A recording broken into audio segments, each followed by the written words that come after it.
여러분 안녕하십니까? 쩐데리TV의 쩐데리입니다. 구독, 좋아요, 알람 설정까지 부탁드리겠습니다. 오늘 드디어 코스피가 최고치를 경신했습니다. 코스피가 3220.7포인트로 전일 대비해서 0.68% 상승 마감했고요. 코스닥도 상승은 했습니다만 그 매동이 별로, 수급이 별로 좋지는 않았죠. 그게 코스피와 코스닥의 오늘의 차이점이 아닌가 생각이 됩니다. 물론 상승 한 퍼센티지도 조금 달랐고요. 어쨌든 국내 증시가 상승을 했고요.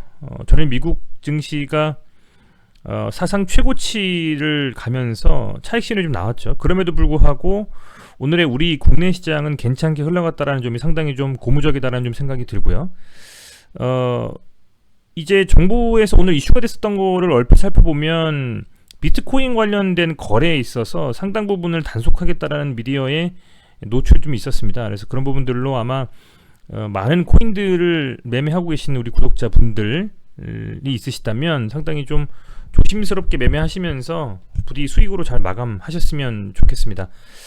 오늘 시가총액 한 10개 정도의 종목들은 상대적으로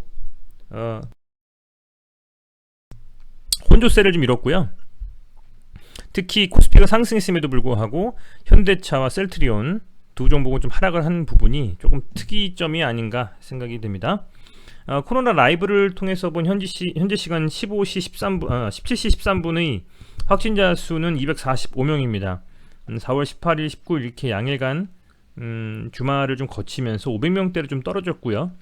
오늘도 그 정도 수준이 될지는 한번 지켜봐야 되겠습니다만 전일 대비해서 39명 동시간 대비 많은 것을 보니 아마 600명대 다시 복귀를 좀 하지 않겠냐 생각이 좀 됩니다. 그래서 여전히 코로나에 대한 이슈는 살아있고 조심해서 관리하셔야 된다는 말씀을 드리겠습니다. 전 세계 주요 지수는 현재 유럽 시장은 열린 상태만 봤을 때는 전체적으로 좀 하락으로 조금은 이렇게 빠지고 있는 상황인 것 같아요. 전반적으로요. 아마도 나스닥 종합지수라든지 다우 S&P 500 모두 워낙 신고가를 돌파하면서 고공행진을 하던 차에 살짝만 눌려도 그 여파, 부담감이 유럽 시장뿐만 아니라 전체 시장에 다 퍼지는 것이 아니냐, 저는 뭐 이렇게 좀 보고 있어서요. 유럽 시장에 관해서는 특히 미국 시장을 더 유심히 살펴보면서 커플링 하는지를 지켜봐야 되겠다.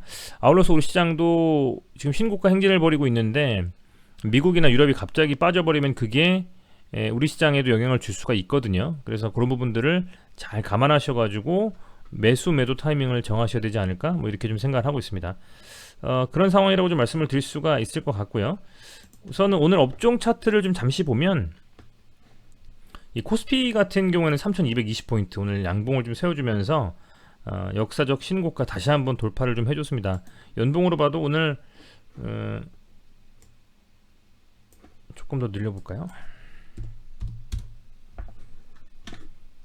뭐 2000년부터 시작해서 쭉 봐도 그야말로 역사적인 자리에 와 있는 것 같습니다. 코스피가 대단하고요. 그 강한 움직임이 뭐 그렇지만 더 갈 수 있다라고 보고 있고, 지난번에 코스피의 긴 상승에도 한 3개월, 2개월 정도의 상승에도 뭐 거의 몇 포인트입니까?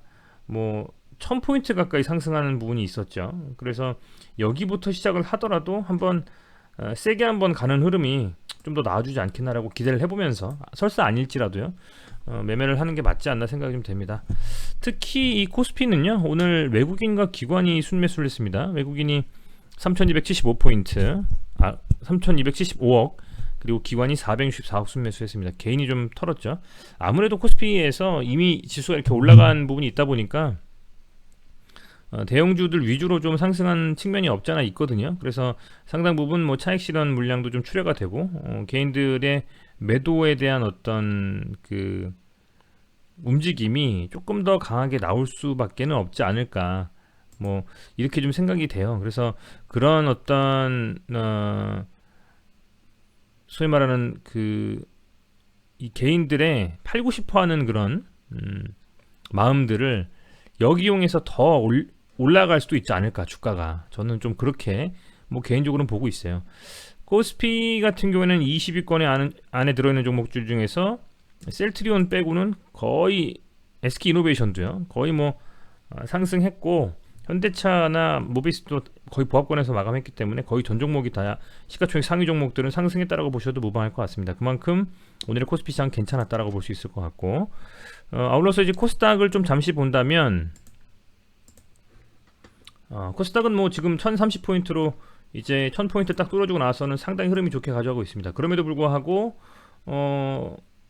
많은 중소형주 종목들, 테마 있었던 종목들은 많이 빠지고 있기 때문에 그렇게 좀 물리신 분들도 많이 있을 것 같고요.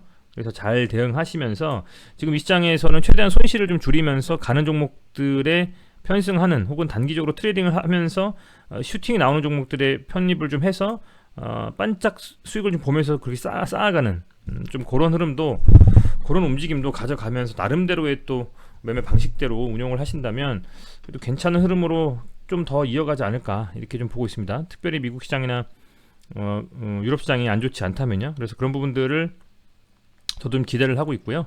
오늘은 다만 코스닥은 조금 수급이 좋진 않았죠. 코스피에 비해서 오늘의 코스닥은 다음과 같습니다. 외국인과 기관이 합의한 1,300억 정도를 순매도 했어요. 그리고 외국인이 1,600억 정도 순매수를 하면서 잡았고요. 이런 흐름이었다라고 간단히 좀 말씀을 드리겠습니다. 우선은 이제 시젠을 말씀을 드리려고 합니다. 제가 어제도 시젠에 대해서 언급을 할 때에 중요한 그 포인트가 있다라고 좀 생각을 한다라고 제 의견을 말씀을 드렸어요. 금감원 공시에 보면 앞으로 이제 물론 시즌에서 나올 여러 가지 긍정적인 흐름들, 뭐 중요한 것들이 있죠. 뭐 실적도 있을 수 있고요. 진단 키트, 어떤 계약 체결, MOU 기타 등등 여러 가지가 있을 수도 있고요. 그리고 코스피 이전 상장을 추진하고자 하는 의지도 있고요. 분기 배당도 나올 것이고. 그런데 가장 근시일 내에 중요하게 볼만한 것들은 바로 이 무상증자입니다. 무상증자가 사실은 하겠다라고 발표가 되면서 그때부터 주가가 좀 많이 오른 부분이 있습니다. 거의 50% 이상 올랐기 때문에 신주 배정 기준이 4월 26일이면 이제 그 4월 26일에서 영업일 기준 이틀 전까지 매수를 해야 된다라고 보면요, 거의 22일까지는 사실은 순매수해서 가지고 있어야 된다는 거죠. 들고서 매수해서요. 그래서 이제 하루 이틀 정도, 오늘 끝났으니까 장이 하루 이틀 정도에 대한 시간이 있다. 그래서 그때까지는 상대적으로는 상승의 흐름을 가져갈 것 같다라고 저는 말씀을 드렸는데, 우선 오늘 코스피 시장에 비해서 코스닥이 그렇게 좋진 않다 보니까요, 오늘 어쨌든 뭐 이렇게 살짝 이렇게 좀 뭐 도진 아니고 음봉도 아니고 이런 뭐 아주 작은 단봉 정도 하나가 나왔어요. 거래량은 거의 없었고요. 지금 이 상태도 많이 상승한 상태이기 때문에 스토캐스틱이라는 지표를 통해서 보면 과매수권에 들어가 있습니다. 그럼 다음에 어떻게 될까라고 생각을 했을 때, 우선은 여기서 그냥 하루 정도 더 음봉이 나오더라도 아래로 달면서 더 갈 수도 있고요. 반면에 살짝 5일평선까지 눌릴 수도 있겠죠. 뭐 이렇게 눌러주고 다시 이렇게 들어갈 수도 있고요. 그런데 중요한 건 어쨌든 종가 기준으로 20만원을 지켰다라는 겁니다. 20만원이란 저 금액이 굉장히 저는 중요하다고 보고 있거든요.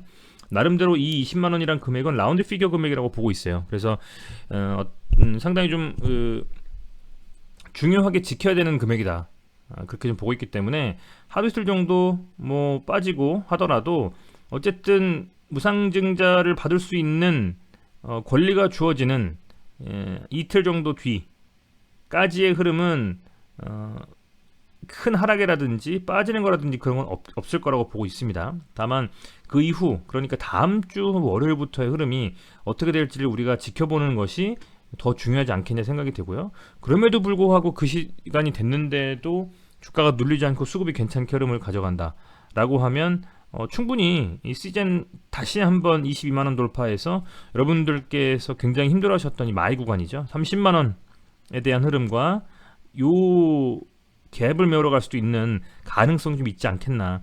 이번 주는 물론 제가 매일매일 우리 구독자분들을 위해서 영상을 찍어서 올릴 예정인데요. 그런데 다음 주가 정말 중요할 거라고 생각은 됩니다. 특별한 이슈가 있어서 뭔가 시장에서 나오는 이벤트가 있다거나 뭔가 모멘텀이 있는 재료가 나오지 않는 이상은 흐름을 아주 크게 변동성 있게 가져갈 것 같지는 않고요. 다음 주 월요일부터의 흐름을 좀 지켜볼 만한 상황이 아니냐, 이렇게 저는 보고 있기 때문에 우선은 이번 주는 이벤트가 어쨌든 앞둔 상황에서 다음 주에 대한 흐름을 미리 어떻게 가는지 한번 보는 좀 그런 정도 수준으로 말씀을 드릴 예정이고, 우선 지금 보면 신용 잔고가 한 5% 정도라서요. 아직은 뭐 어제까지도 특별히 잔고가 너무 높다거나 낮다거나 그런 건 아닌 것 같아요. 한 8% 정도까지도 갔었던 적이 있기 때문에 그렇게 좀 보시면 될 것 같고요. 다만 이제 이 일자별 대차 거래에서 이때 대차가 좀 많이 들어온 경우가 있었죠. 그래서 조금 이제 대차 잔고가 좀 늘어가는 부분들이 뭐 조금 조심스럽게 생각을 해야 될까라는 생각도 좀 들어요. 왜냐면 어쨌든 대차 거래라는 것이 공매도의 선행 지표라고 저는 보거든요. 그래서 그런 측면에서 대차 거래가 좀 늘어나고 있다. 잔고가요. 대차 잔고가 그런 부분에서 조금 조심스럽게 지켜볼 필요는 있겠다라고 보여지고, 다만 아직 뭐 5월 3일까지는 시젠을 비롯한 많은 종목들, 코스피, 뭐 코스닥, 많은 종목들이 거의 뭐 공매도가 안 되고 있기 때문에 법으로 뭐 막았죠, 사실은 지금. 그래서 금감원에서 어쨌든 공매도를 한시적으로 좀 제한을 했기 때문에 아직은 나오고 있지 않지만, 그런 측면에서도 이제 5월 한 3일 정도까지도 계속 지켜봐야 되지 않느냐. 그래서 사실은 뭐 날짜가 중요한 건 아니지만, 앞서서 말씀드린 것처럼 이 시즌에서 무상증자의 일정 있지 않습니까? 그것들을 잘 보시면서, 실제로 이제 증시 상장하는 날짜도 또 교부일 같은 경우에도 정해져 있잖아요. 상장 예정일이 5월 20일 아니겠습니까? 이제 그때까지 흐름이 어떻게 가는지를 꾸준히 살펴봐야만 되는 종목이 아닌가 생각이 되고, 뭐 저는 코스닥에서 시가총액 3위인 이 시젠이 코스닥이 상승하고 수급이 들어오는데 밀릴 수 있다라고 보지는 않습니다. 충분히 이 시젠보다 더 훨씬 매출이며 영업이익 나오지도 않은 회사들이 시가총액 20위권 안에 들어있는 회사들이 좀 있거든요. 어디라고 말씀은 안 드리겠습니다만. 그래서 충분히 저는 뭐 흐름 괜찮게 가져갈 수 있다라고 보고요. 물론 오늘 살짝 단봉으로 음봉 나왔지만 뭐 하루 이틀 조정 받더라도 중요한 건 다음 주의 흐름일 것 같아요. 다음 주의 흐름이 어떻게 이어갔냐. 그래서 이번 주까지 어떻게 돌아가는지, 그리고 다음 주도 혹시 한 번 더 주봉상으로 양봉이 좀 나와주면서 22만원 이상에서 이렇게 마감을 해주는지, 그 부분이 굉장히 좀 관전 포인트가 아닐까 이렇게 좀 생각이 됩니다. 오늘은 코스닥에서 앞서 말씀드린 것처럼 외국인과 기관이 다 순매도를 했기 때문에, 반대로 우리 시젠은 좀 순매수 해줬으면 좋았겠지만, 시젠도 역시 마찬가지로 외국인과 기관이 좀 순매도를 했습니다. 한 120억 정도고요. 개인이 좀 다 받아갔는데, 그래서 내일도 조금 밀린다고 하더라도 말씀드리고자 하는 것은 5위평선을 지켜주는지와, 그리고 다음 주의 흐름도 20만원이라는 금액을 깨지 않고 이어가는지, 그 두 가지가 좀 포인트가 아닐까 좀 생각이 저는 됩니다. 시간의 단일가에서는 조금 상승하고 있네요. 뭐 거의 보합권이라고 봐도 무방할 것 같고요. 사실은 이런 흐름에서 이렇게 잘 가고 있는 흐름에서, 물론 이벤트가 22일날 있겠지만 단기적으로 이렇게 흐름을 괜찮게 가져가는데 굳이 뭘 또 팔고 뭐하고 하는 것보다는요, 저는 들고 가는 게 맞다라고 여전히 보고 있습니다. 이 엄청난 고난의 행군을 뚫고 올라오는 흐름이기 때문에 눌릴 수는 있겠죠. 그렇지만 20만원 위에서 바닥을 좀 잡아준다면 조정을 좀 가더라도 충분히 다시 좀 시세를 낼 수 있는 흐름을 이어가지 않을까, 뭐 이렇게 좀 보고 있습니다. 그래서 그런 부분들 감안하셔가지고 매매를 좀 하셨으면 어떨까 생각이 좀 됩니다. 그리고 제가 요즘에 계속 여러분들께 좀 부탁드리는 내용이 있습니다. 유한타 증권과 우리 쩐대리 TV가 제휴를 맺었죠. 그래서 유한타 증권 계좌 개설 안 하신 분들 같은 경우에는 계좌 개설해서 26일까지 한 주라도 매매하시면 스타벅스 아메리카노 제공이 된다라고 하거든요. 그래서 그런 것도 있고 겸사겸사 해서 이렇게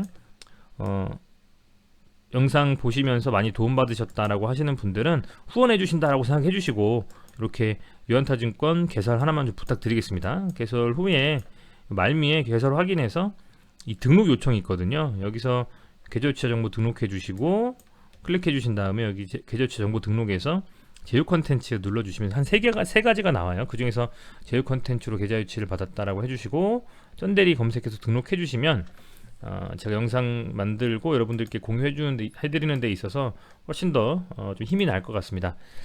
조금 바쁘시더라도 꼭 좀 부탁드리겠습니다. 여러분 오늘도 시청해 주셔서 감사드리고요. 내일도 그리고 다음 주도 시즌 관련해서는 제가 예전부터 계속 좀 말씀을 드렸던 종목이기도 하고 워낙 많이 빠졌었던 아픈 추억이 있기 때문에 여러분들과 제 생각 공유하면서 한번 이렇게 리뷰해보는 그런 시간을 갖도록 하겠습니다. 예, 다시 한번 시청해주셔서 감사드립니다. 고맙습니다.